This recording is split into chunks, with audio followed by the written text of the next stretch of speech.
അങ്ങനെ ജീവിതത്തിൽ രണ്ടാമത്തെ ഇൻ്റർനാഷണൽ യാത്ര തുടങ്ങാൻ കൊച്ചിയിൽ നിന്നാണ് ഫ്ലൈറ്റ് എടുത്തത്. കണക്റ്റിംഗ് ഫ്ലൈറ്റ് ആയതുകൊണ്ട് തന്നെ ഇപ്പം ഞങ്ങളുള്ളത് ബാംഗ്ലൂർ എയർപോർട്ടിലാണ്. അതുകൊണ്ട് ഞങ്ങൾക്ക് കൊച്ചിയിൽ നിന്ന് ബാംഗ്ലൂർക്കും ബാങ്കോക്കൊക്കെ ഉള്ള ബോർഡിംഗ് പാസ്സൊക്കെ കിട്ടിയിരുന്നുണ്ട്.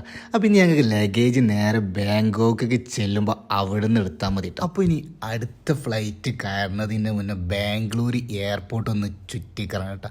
ഒരു വലിയ ഇൻഡോർ ഗാർഡൻ പോലെ ഉണ്ട് കേട്ടോ ബാംഗ്ലൂർ D2 ടെർമിനൽ. അപ്പോൾ ഇത് ഫുള്ള് കാണാൻ നിന്നാൽ നമ്മളെ ഫ്ലൈറ്റാണ്ട് പോകട്ടെ. അപ്പോൾ ഞങ്ങൾ ഈ എക്സ്ചേഞ്ചിലൊക്കെ ഒന്ന് കയറിയിട്ട് ക്യാഷിൻ്റെ കാര്യങ്ങളൊക്കെ ഒന്ന് അന്വേഷിക്കണം. അപ്പോൾ ക്യാഷ് ഞങ്ങൾക്ക് ഒരു നഷ്ടമായെന്ന് തോന്നിയതുകൊണ്ട് ഞങ്ങൾ അവിടെ നിന്ന് എക്സ്ചേഞ്ച് ചെയ്യാൻ ഞങ്ങൾ നേരെ ഫ്ലൈറ്റ് കയറി. ഏകദേശം 3-3.5 മണിക്കൂർ യാത്രയ്ക്ക് ശേഷം താഴെ ബാങ്കോക്ക് നഗരം കണ്ടു തുടങ്ങിയിട്ട് രാവിലെ ആ നഗരത്തിൻ്റെ വെളിച്ചവും കാഴ്ചയും കാണാൻ എന്ത് ഭംഗിയാണെന്നറിയാം. അങ്ങനെ ഞങ്ങൾ ബാങ്കോക്കിൽ ലാൻഡ് ചെയ്തിട്ട് അങ്ങനെ ഞങ്ങൾ എമിഗ്രേഷനും കാര്യങ്ങളൊക്കെ കഴിഞ്ഞ് അവിടെ വീഡിയോ അലൗഡ് ഇല്ല. അതുകൊണ്ട് വീഡിയോ ഒന്നും എടുക്കാൻ പറ്റില്ല. പിന്നെ ഞങ്ങൾ നേരെ ATM പോയിട്ട് നമ്മളെ ATM ആയിട്ട് അവിടുത്തെ തായ് ഭാഗത്ത് വലിച്ചിട്ട് അപ്പോൾ എക്സ്ചേഞ്ചിനെക്കാട്ടി എത്ര ലാഭമായിട്ട് നമ്മൾ അവിടുന്ന് ATM ക്യാഷ് എടുക്കുക. അങ്ങനെ ക്യാഷ് കൊടുത്ത് ഞങ്ങൾ നേരെ പുറത്ത് പോയപ്പോൾ ഞങ്ങളെ പിക്ക് ചെയ്യാനുള്ള വണ്ടിയും ആളും പുറത്ത് വെയിറ്റ് ചെയ്യേണ്ട.